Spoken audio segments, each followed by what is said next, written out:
हृदयस्थ निवास बोलिए प्रेम से श्री सद्गुरु महाराज की जय।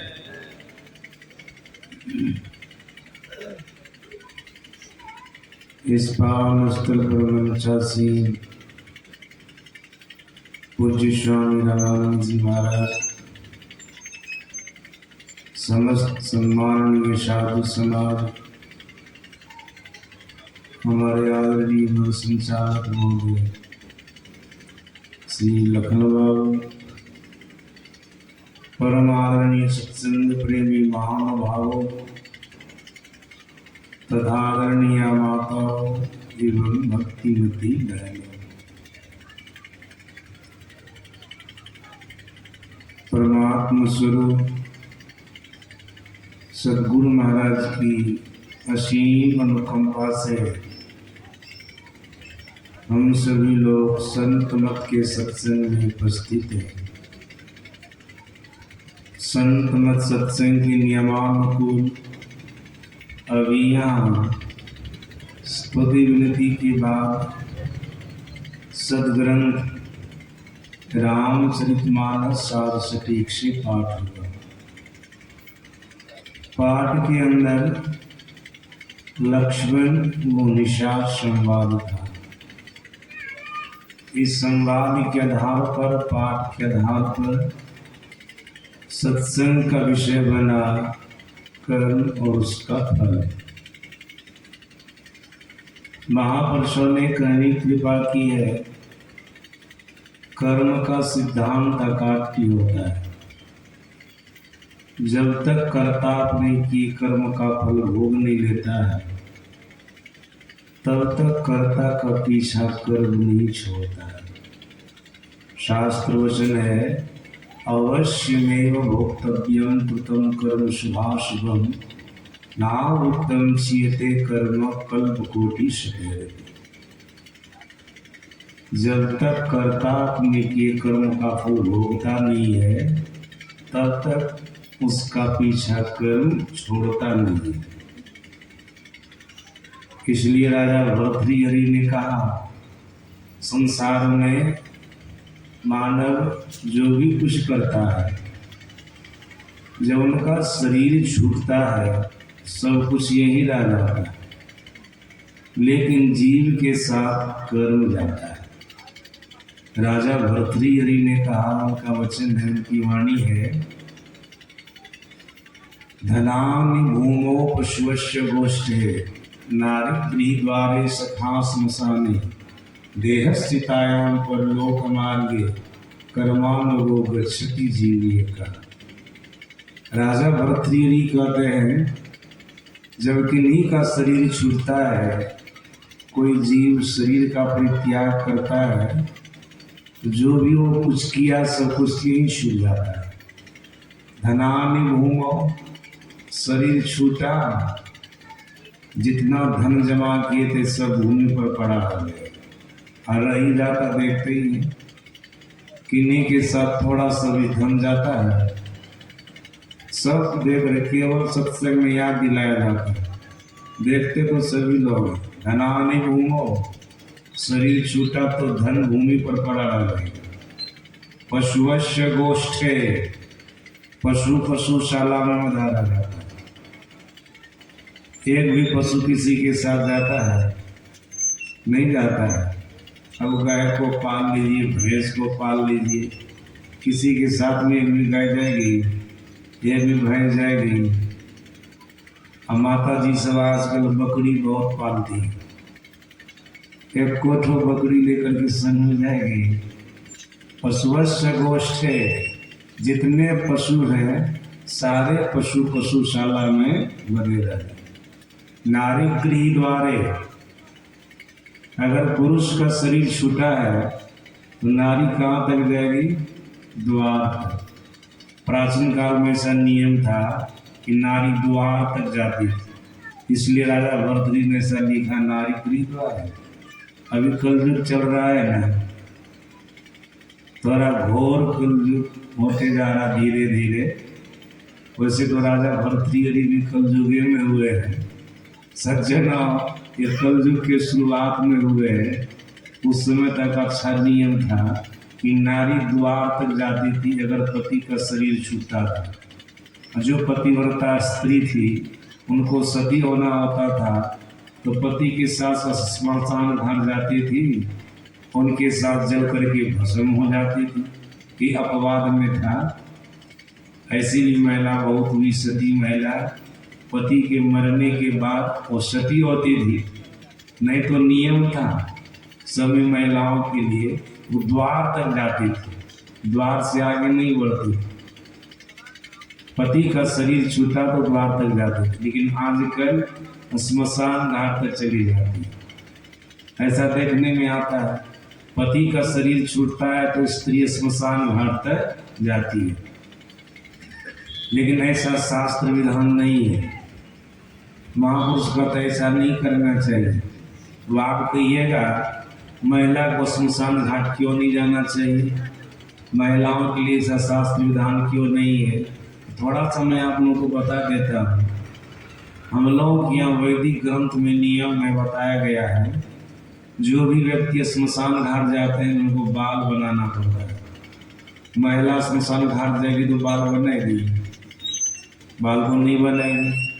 महिला की सुंदरता तो बालें है, अगर बाल कटा लेगी तो उनके अंदर में कोई सुंदरता रहेगी? कोई सुंदरता नहीं, बाल नहीं बना सकती। और दूसरी बात क्या है, कहा जाता है महिला का हृदय कोमल होता है। जब अपने परिजन को जलते हुए देखती है ना, उनका हृदय पिघल जाता है, रोने लग जाती है। शास्त्र कहता, महापुरुष कहते हैं, अगर चिता के पास कोई महिला रोए तो दिवंगत आत्मा को नरक में जाना पड़ता है। इसीलिए महिला को श्मशान घाट जाने के लिए मना किया गया कि महिला को वहाँ नहीं जाना चाहिए। सज्जन याद रखिएगा, स्त्री हो या पुरुष, अगर घर में कोई शरीर छूटा, आप श्मशान घाट तक चले गए, आपको बाल बनाने का मन नहीं है, एक नियम ऐसा भी धर्म ग्रंथ में है, वो सरसों की खल्ली से बाल को धो ले, ठीक ठाक हो जाएगा, फिर पवित्र हो जाएगा। ऐसा नहीं करने से क्या होता है, मनुष्यों ने, महापुरुषों ने समझाया, जो व्यक्ति मरा है, जिस रोग से पीड़ित होकर के मरा है, उनके शरीर से मरने के बाद रोगाणु कीटाणु इर्द-गिर्द में घूमता रहता है और बाल के अंदर में ऐसा चुंबकीय गुण होता है, बाल उस कीटाणु को खींच लेता है। अगर बाल को सरसों की खल्ली से नहीं धोए, इस बाल को नहीं कटाए, तो हो सकता है जिस रोग से पीड़ित होकर के मरा है ना, वो रोग आपको हो जाए, वो रोग आपको हो जाए। इसीलिए स्त्री को जाने के लिए मना किया, तो बाल नहीं कटाएगी। और सब तो नियम भी नहीं जानती कि बाल को कैसे धोएंगे तो रोगाणु कीटाणु खत्म हो जाएगा। और सज्जन, वैसे भी स्त्री तो लिपट लिपट करके रोती है ना, उनको सरसों की खल्ली से बाल को धो लेना चाहिए। श्मशान घाट जाने वाले व्यक्ति को बाल कटा लेना चाहिए, क्योंकि धुआं के माध्यम से वहाँ पर रोगाणु कीटाणु फैलता है और बाल उस रोगाणु कीटाणु को खींच लेता है। हो सकता है वो बीमारी हो जाए, वो रोग हो जाए। इसलिए हम लोगों के यहाँ बाल बनाने का विधान है। सज्जना, राजा भर्तृहरि कहते हैं, अगर पुरुष का शरीर छोड़ता तो स्त्री द्वार तक जाती है। अगर स्त्री का शरीर छूट गए तो उनके पति कहाँ तक जाएंगे? श्मशान घाट तक जाएंगे। सज्जना, आपके जो दोस्त हैं, मित्र हैं, ये कहाँ तक जाएंगे? राजा भर्तृहरि इनके लिए का सखा श्मशान घाट तक जाएंगे। इससे भी आगे जाएंगे, वो सखा श्मशान घाट से भी आगे जाएंगे? नहीं। जो सखा, जो मित्र कहते थे, मित्र आपके बिना हमको नहीं बनता है, अलग में भोजन करता हूँ तो पेट भी नहीं भरता है, आपके संग में भोजन करता हूँ तो पेट भरता है, तृप्ति होती है, संतुष्टि होती है। जो ऐसा बोलने वाले मित्र हैं, सखा है, दोस्त है, वो तो श्मशान घाट तक जाए, इससे आगे वो नहीं जा सकते। फिर आगे कहता है शरीर के लिए, शरीर कहाँ तक जाता है? चिता है, शरीर चिता तक जाता है, चिता से आगे जाएगा, चिता पर चल करके भस्मीभूत हो जाता है। जिस शरीर को हृष्ट पुष्ट करने के लिए संसार में जो नहीं भी खाना चाहिए, अभक्ष भोजन को भी मनुष्य करता है ना। सज्जन मांस मछली नहीं खाना चाहिए, खाता है ना कि खाएंगे तो शरीर मजबूत होगा, हृष्ट पुष्ट होगा। जिस शरीर को हृष्ट पुष्ट करने के ख्याल से जो नहीं खाना चाहिए सो भी खाए।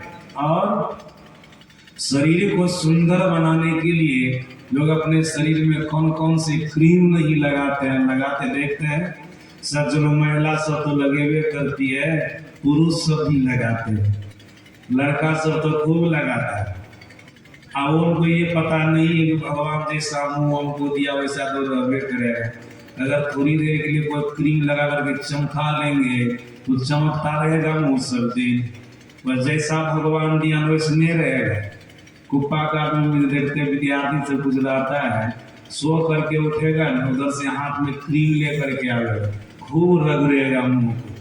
कई विद्यार्थी को बोल दिए रगड़ लोग खूब, सब दिन एक समान रहेगा, बस इसका प्रभाव जब तक रहेगा तब तक चमकता रहेगा। देखते हैं लड़का लड़की से विवाह कर जाते हैं, वहां पर ब्यूटी पार्लर कहते हैं, वहां जाके चमकाते हैं। उस वो वैसा चमका हुआ शरीर सब दिन रहता है, चमका हुआ मुंह सब दिन रहता है, बस फिर थोड़े समय के बाद खत्म हो जाता है। सज्जना, जिस शरीर को स्पुष्ट करने के लिए क्या नहीं खाए, जिसको चमकाने के लिए कौन सी क्रीम नहीं लगाए, लेकिन ये शरीर कहाँ तक जाएगा जीव के साथ? सीतायाम चिता तक। अब आगे जीव के साथ क्या जाएगा? राजा भर्तृहरि कहते कर्म अच्छे दीजिए। जीव के साथ कर्म जाता है, जीव के साथ कर्म जाता है। सज्जना, ये आपका पीछा नहीं छोड़ेगा। और कब तक नहीं छोड़ेगा? जब तक कि अपना फल भोगा नहीं देगा तब तक नहीं छोड़ेगा, तब तक नहीं छोड़ेगा।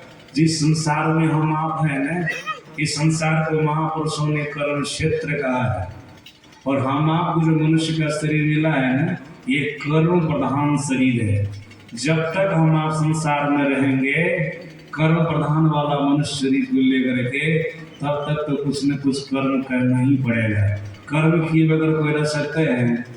कर्म किए बगैर कोई नहीं रह सकते। लेकिन महापुरुषों ने कहा जिस कर्म को किए बिना कोई रह नहीं सकता है, इस कर्म को संसार के लोग सही से समझ नहीं पाए, और साथ साथ इसका क्या परिणाम होता है, इसका क्या फल होता है, सही से इसको भी नहीं समझ पाया।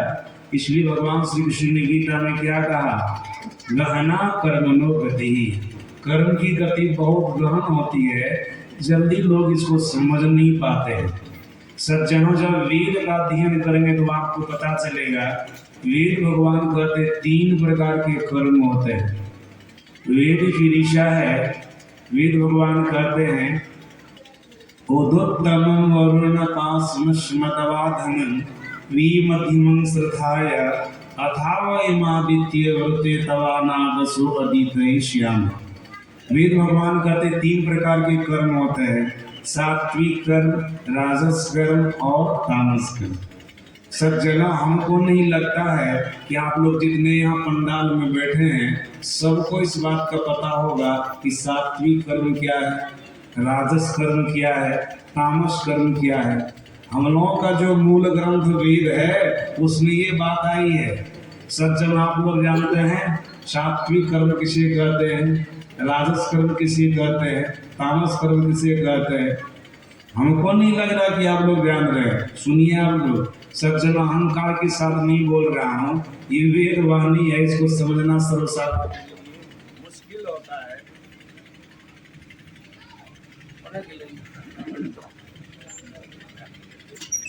सर्वसाधारण को समझना बहुत मुश्किल होता है।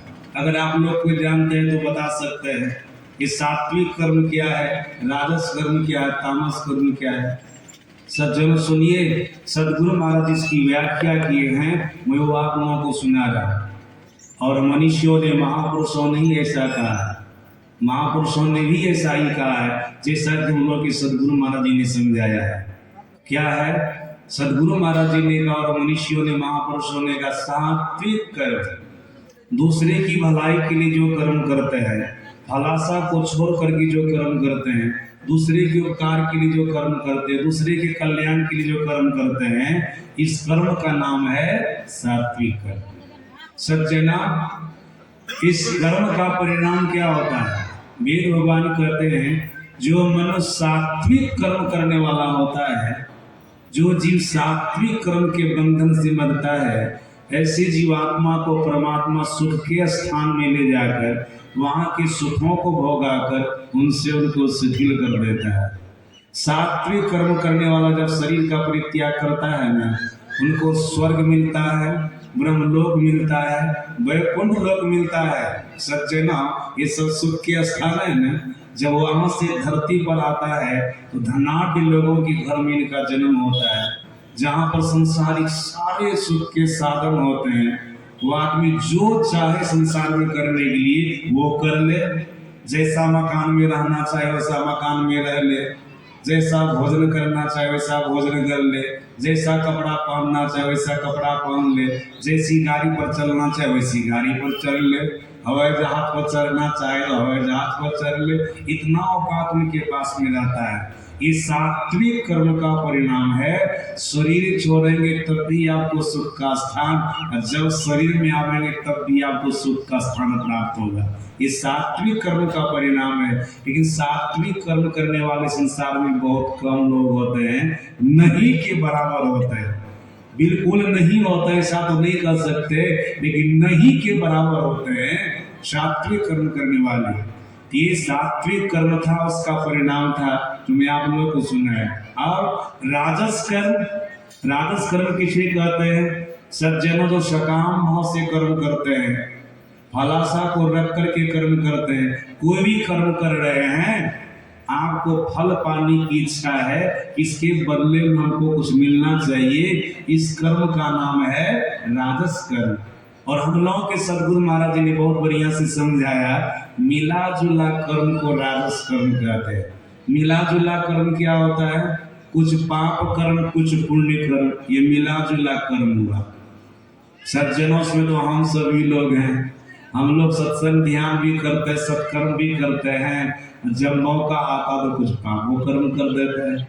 यहाँ पर जितने हम मन से लेकर के नीचे तक की बात कर रहा हूँ, ऐसे कोई लोग हैं जिनके द्वारा केवल और केवल सात्विक कर्म होता हो, केवल और केवल शुभ कर्म, अशुभ कर्म किसी प्रकार का नहीं होता हो। ऐसा कोई दावा कर सकते हैं? हम भी दावा नहीं कर सकते, तो आप क्या कीजिएगा दावा?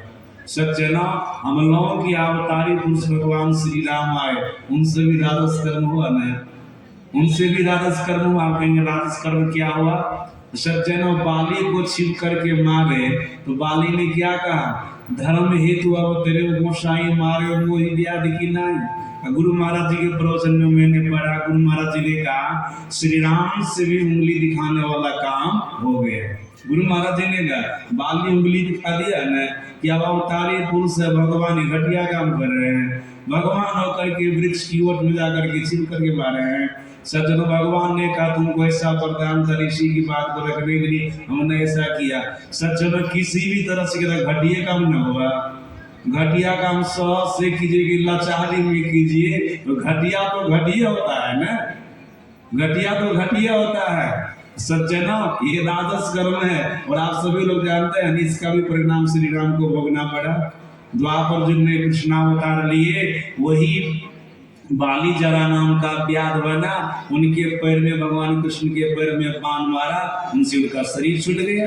सभी लोग जान रहे हैं ना, ये राजस कर्म है, ये मिला जुला कर्म, राजस कर्म। सज्जन, ये तो भगवान श्री राम की बात रही। युधिष्ठिर जी महाराज के जीवन को देखिए ना, राजनीति का ऐसा पेश आया ना, इनको झूठ बोलना पड़ा। राजाओं के कहने पर, महाराजाओं के कहने पर झूठ नहीं बोले। अंतिम में कौन इनको झूठ बोलवाए? जो जीवन भर झूठ बोलते रहे ना भगवान कृष्ण। माखन खा लेते थे, मिट्टी खा लेते थे। माता जसोदा पूछते थे कि मिट्टी भी खाई है, माखन भी खाया, तो क्या कहते थे? मैया बोली मैं नहीं माखन खाइए। वैसे तो भगवान के लिए क्या खाना है क्या छोड़ना है सज्जनों, भगवान तो भगवान, लेकिन व्यवहारिक रूप में आपको बता रहे हैं अभी ये तो योगी पुरुष है, महायोगेश्वर हरि है, इनके लिए क्या कर्म है क्या ये सब है सज्जनों। लेकिन व्यवहारिक रूप में आपको बता रहे हैं जो होता है, बोलने देते थे झूठ। सज्जनों जब भागवत जी का अध्ययन करेंगे तो आपको पता चलेगा भगवान श्री कृष्ण संत के पीछे पीछे चलते। उद्धव कहते हैं माधव आप तो भगवान हैं, ये संत आपके भक्त हैं, उनके पीछे पीछे क्यों चलते हैं? भगवान श्री कृष्ण क्या कहते हैं? हम संसारिक आदमी हैं, भगवान है लेकिन हम संसारिक आदमी हैं। और संत जो है ना संसार से परे के महापुरुष होते हैं। हमसे कभी झूठ सच हो जाता है, कभी अपना भी बोल जाते, कभी दूसरे से भी बुला देते। देखते ना समाज में लोग अपनों झूठ बोलता है, गलत कर्म करता है, दूसरे से भी झूठ बोलवा देता है, दूसरे से भी गलत कर्म करवा देता है। इस संसार में ऐसा होता ही रहता है ना सज्जनों। भगवान कृष्ण का ऐसा होता रहता है। ये जो हमसे दूषित कर्म हो जाता है ना, ये पाप हो गया। हम सोचते हैं कि संत के पीछे पीछे चलेंगे, उसकी चरण धूलि करके मेरे माथे पर पड़ जाएगी, हम पाप से मुक्त हो जाएंगे। इसलिए हम संत के पीछे पीछे चलते हैं। ये बिल्कुल निष्पाप होते हैं, इनके अंदर में रत्ती भर भी पाप नहीं होता है, क्योंकि गलत कर्म करने वाले नहीं होते हैं। इसलिए मैं संत के पीछे पीछे चलता हूँ सज्जनों। अब आप सोच सकते हैं ये भगवान है, झूठ बोलते भी थे, झूठ बोलवा भी देते थे। राजस कर्म है ना, राजस कर्म है। युधिष्ठिर जी महाराज झूठ बोल दिए, अश्वत्थामा तो नरो वा कुंजरो, जबकि जीवन भर सत्य बोले थे, सत्य के प्रवचन की रथ का चक्का धरती से ऊपर ऊपर चलता था। लेकिन एक झूठ बोले थे, क्या हो गया? रथ का चक्का धरती पर चला गया। महाभारत के स्वर्गारोहण को पढ़ करके देखिएगा, हम पढ़ करके बोल रहे हैं सज्जनों। सुनी सुनाई बात कोई भी आप लोगों को मैं नहीं सुना रहा हूँ, स्वयं से अध्ययन किया हो तब आप लोगों को सुना रहा हूँ। महाभारत के स्वर्गारोहण पर्व को पढ़ करके देखिएगा, युधिष्ठिर जी महाराज को 2 मुहूर्त तक के लिए मिथ्या नरक का दृश्य देखना पड़ा, और उसी नरक में पैर की मोटी वाली उंगली गल करके खत्म हो गई। वही एक झूठ के कारण, वही एक झूठ के कारण सज्जन अवतारी पुरुष से भी राजस कर्म हो जाता है। तो हम आप क्या हैं सज्जना? लाचारी आई, गुरु गोविंद सिंह जी महाराज को हाथ में तलवार उठाए, अपने भक्तों को अपने शिष्यों को भी तलवार उठाने के लिए बोले।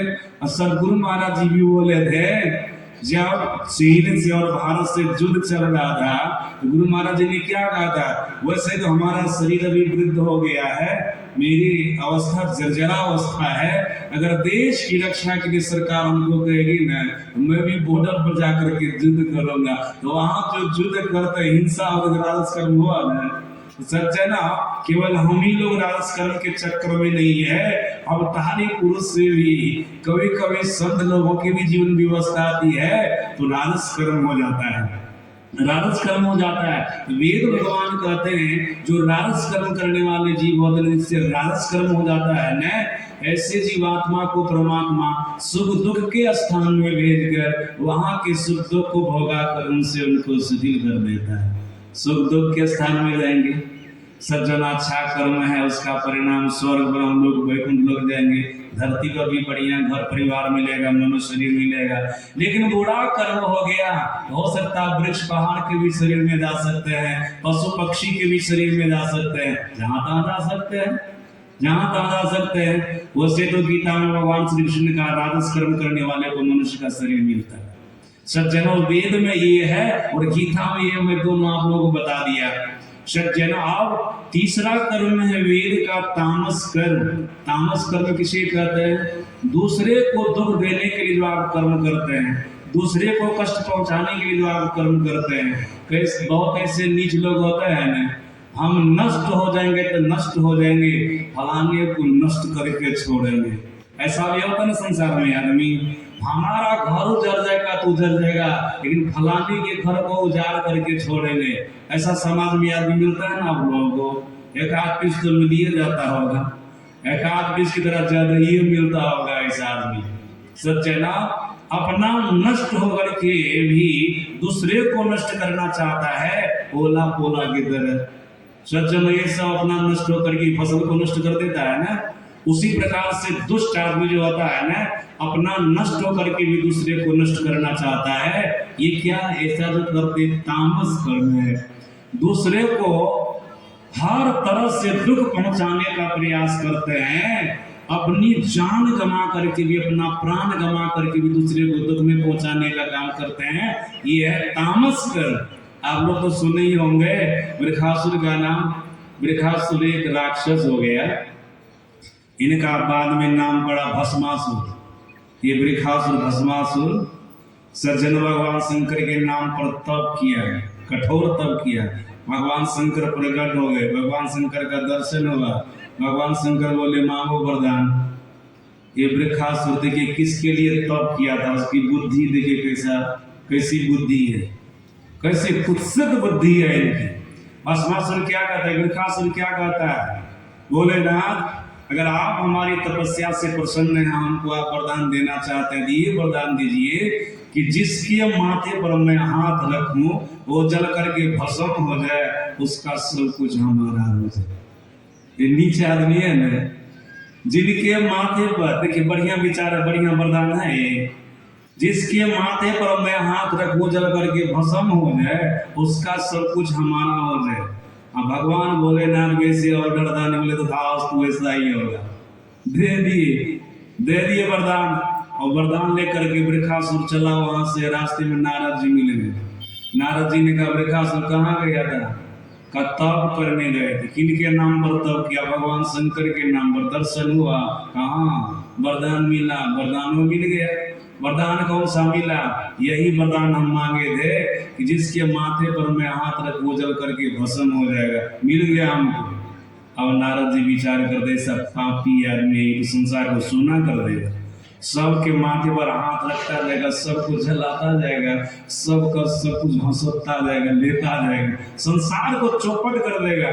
इसलिए इसी को पहले खत्म करना, जो बुद्धि लगाए। नारद जी बुद्धिमान आदमी थे ना, बुद्धि लगाए, बोले वरदान की परीक्षा लिया। परीक्षा कैसे लेते, का जो तुमको वरदान दिया ना भगवान शंकर, एक बार उसके माथे पर हाथ रख करके देखो वो जलता है कि नहीं। सुनो अगर जल गया ना तो वरदान की परीक्षा भी हो जाएगी। और क्या होगा, हिमालय पर्वत भगवान शंकर का है ना, वो तुम्हारा हो जाएगा, उनकी पत्नी पार्वती तुम्हारी पत्नी हो जाएगी। बुद्धि लगाए नारद जी। वृखासुर भी राक्षसी बुद्धि का आदमी, कभी तो जीवन में सत्संग किया नहीं, उनके अंदर में विवेक रहेगा। केवल बाहरी तब किया था, विवेक नाम की चीज नहीं थी। बिना सत्संग विवेक न हो। जब तक कोई सत्संग नहीं करेगा तो विवेक होगा। कितना वो तब कर ले, सत्संग नहीं किया ना, तो क्या मांगना चाहिए वरदान में, क्या नहीं मांगना, ये ज्ञान होगा उनको, ये ज्ञान उनको नहीं हो सकता। ये वृखासुर कभी सत्संग नहीं किया, सोचा सही बोल रहे हैं। लौट करके गए भगवान शंकर के पास। भगवान शंकर को बोले मैं वरदान की परीक्षा लेने आया। भगवान शंकर ने कहा कैसे लोगे, आपके माथे पर हाथ रख करके देखते आप जलते हैं कि नहीं। भगवान शंकर को इतना जोर से डर लगा नहीं, 1 2 3 सदगुरु महाराज जी के प्रवचन में मैंने सुना, गुरु महाराज जी बोल रहे हैं प्रवचन में, कैसे में सुना तो पागल कभी कभी लगाते हैं कैसे। इस प्रसंग को कह करके सदगुरु महाराज जब भगवान शंकर भागने लगे न, बहुत खिलखिला करके हंसे। देखो भगवान शंकर को भी जलने का डर है, भगवान शंकर को भी जलने का डर है, भाग रहे हैं। सज्जन भगवान विष्णु आए हैं, विष्णु मुनि का रूप बना करके, पार्वती का रूप बना करके वृखासुर के सामने में पूछा क्या कुछ आता है। वृखासुर चाँद कहता है मैं भगवान शंकर को जला करके हिमालय पर्वत उनकी पत्नी पार्वती को लेना चाहता हूँ।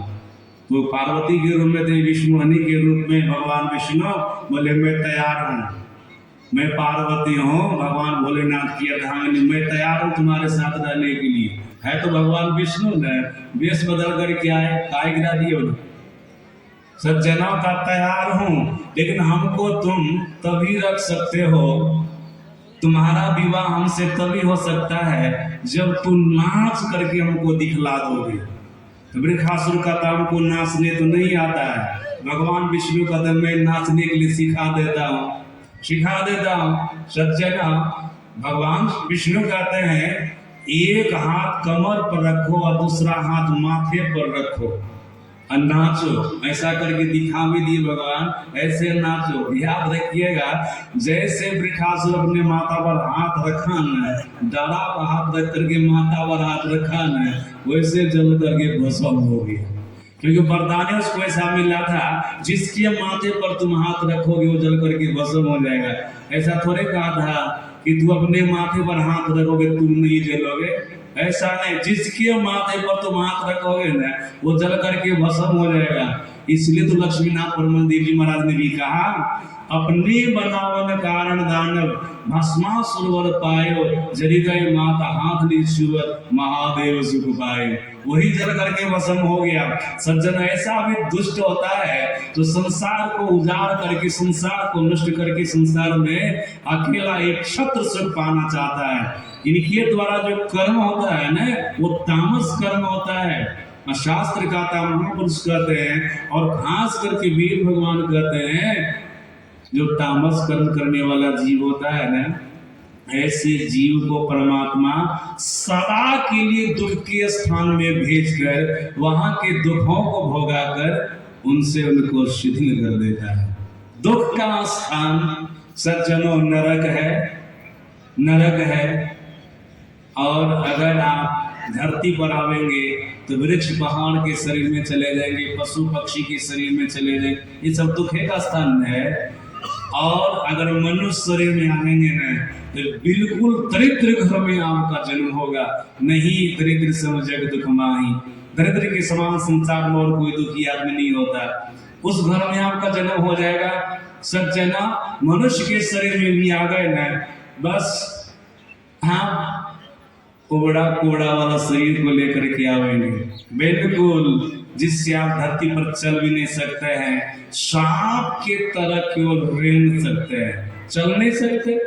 देखते ना, बहुत ऐसे आदमी का जन्म होता तो लोथ होता है, लोथ होता है, धरती पर चल सकता है, उसका हाथ भी काम नहीं करता है, उसका पैर भी काम नहीं करता है, हर तरह से वो लोथ होता है। जब तक उनके माता पिता जीवित होते हैं तब तक उनकी सेवा होती है।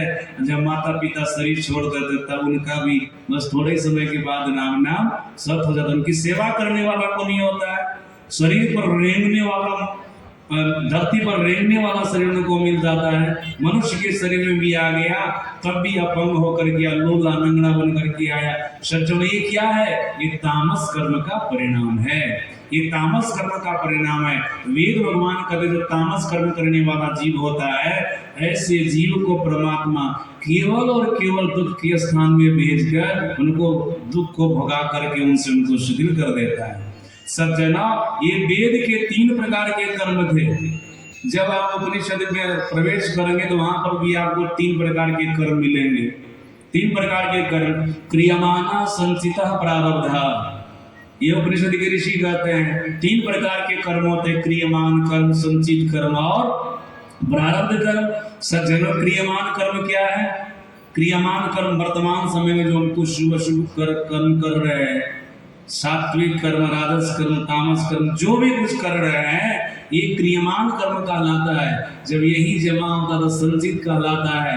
जब विधाता संचित में से कुछ भोगने के लिए देता है ना, जो भी हम आप वर्तमान जीवन में कुछ भोग रहे हैं, ये क्या है? ये प्रारब्ध कर्म है। लक्ष्मण जी ने गुणसाद को कहा था ना, जन्म मरण जहां लगे जग जालो, संपत्ति विपत्ति कर्म मारो कालो। ये जो हम आप संसार में सुख दुख को भोग रहे हैं, ये प्रारब्ध कर्म है। असज्जन ये आया कहां से? संचित से आया। असंचित कहां से आया? क्रियमान से आया। आप अपने वर्तमान जीवन में कुछ भी क्रिया के माध्यम से, अर्थात कर्ता क्रिया के माध्यम से जो भी कर्म करता है, चाहे वो सात्विक कर्म हो कि राजस कर्म हो कि तामस कर्म हो, ये क्रियमान कर्म कहलाता है। जब यही जमा हो जाएगा तो संचित है, विधाता इसी में से कुछ भोगने के लिए दे दिया, ये प्रारब्ध कर्म है। और कहा जाता प्रारब्ध कर्म बहुत बड़ा बलवान होता है। सज्जनों, क्रियमान कर्म करते समय आप सावधानी बरत सकते हैं, सावधानी बरत सकते हैं। सज्जनों, तामस कर्म का परित्याग कर सकते हैं, राजस कर्म को करने से भी बच सकते हैं, सात्विक कर्म कर सकते हैं, अच्छे अच्छे कर्मों को कर सकते हैं। ये सावधानी बरत सकते हैं क्रियमान कर्म करते समय। लेकिन क्रिया के द्वारा जो भी कर्म हो गया, जमा हो गया, इसको आप कैसे काटिएगा? तो ध्यान के द्वारा इसको आप काट सकते हैं। कथन ध्यान से कर्म कर जाता है, ध्यान के द्वारा आप इसको काट सकते हैं। लेकिन प्रारब्ध कर्म अगर आपके जीवन में आ गया तो आपको भोगना ही पड़ेगा, भोगना ही पड़ेगा। शास्त्र कहता, महापुरुष कहते हैं, संसार में अगर कोई भगवान बन करके आ जाए, संत बन करके आ जाए, तो उनको भी प्रारब्ध कर्म भोगना पड़ता है। कभी अपने जीवन में क्रिया के माध्यम से जो गलत कर्म किया था ना, गलत कर्म किया था ना, कुछ भी बन करके किया था, चाहे भगवान बन करके किया कि संत बन करके, साधारण मनुष्य बन करके किया था, कभी कुछ किया था, अगर फिर वो शरीर में आ जाएगा ना, क्योंकि गुरु महाराज जी ने कहा कर्म का सिद्धांत काफी होता है, जब तक कर्ता अपने किए कर्म का फल भोग नहीं लेता तब तक वो समाप्त होने वाला नहीं है। चाहे कुछ भी बन करके आइए, देख रहे हैं ना आप लोग, भगवान श्री राम को भी दर दर का भिखारी बनना पड़ा ना, कहाँ राजगद्दी मिलने वाली थी, कहाँ उनको जंगल जाना पड़ा, कहाँ राजमहल में सोने वाले आदमी वृक्ष के नीचे पत्तों की सैया पर सो रहे हैं, कहाँ हलवा पूरी मेवा मिष्ठान खाने वाले आदमी कहाँ जंगल में जाकर के फल फूल खा करके रह रहे हैं, पत्ता सब खा करके रह रहे, जैसे तैसे जीवन बिता रहे। प्रारब्ध कर्म है ना, प्रारब्ध कर्म है। सज्जना, ये तो भगवान की बात रही, बड़े बड़े संत के जीवन को देखेंगे तो आपको पता चलेगा इनको भी नहीं छोड़ा प्रारब्ध कर्म। रामकृष्ण परमहंस महाराज को कैंसर का रोग हो गया, शंकराचार्य महाराज को भगंदर का रोग हो गया, महात्मा बुद्ध को पेचिस का रोग हो गया, विवेकानंद जी महाराज के जीवन चरित्र को पढ़ करके देखिए, अंतिम में 38 वर्ष की अवस्था में उनका शरीर छूटा, अंतिम उनका शरीर पूरा फूल पाक गया। कितने बड़े महापुरुष, जो भारत के ज्ञान को विदेशों में देने वाले, जो महान भक्त गुरु भक्त ये संत की गिनती में है, उनके जीवन को पढ़ के देखिए, संत साहित्य को पढ़ करके देखिएगा, पता चलेगा कि संत लोगों को भी कष्ट हुआ। भले संत और भगवान के अंदर वो ताकत होती है, योग का बल होता है, स्वाभाविक उससे कर्म के फल को भोग लेते हैं, उसमें रह करके भी उससे अलग है, मतलब दुख में भी रह करके दुख से अलग है। बड़े बड़े संत, उनके जीवन में कष्ट आया ना। और मत संप्रदाय की बात तो छोड़िए, हम इन लोगों के मत में, संप्रदाय में जो बड़े बड़े महापुरुष हुए उनको भी कष्ट हुआ है कि नहीं? उनको भी कष्ट हुआ। अभी आचार्य श्री को देखते कष्ट में है ना, भले वो कष्ट में भी रह करके सुख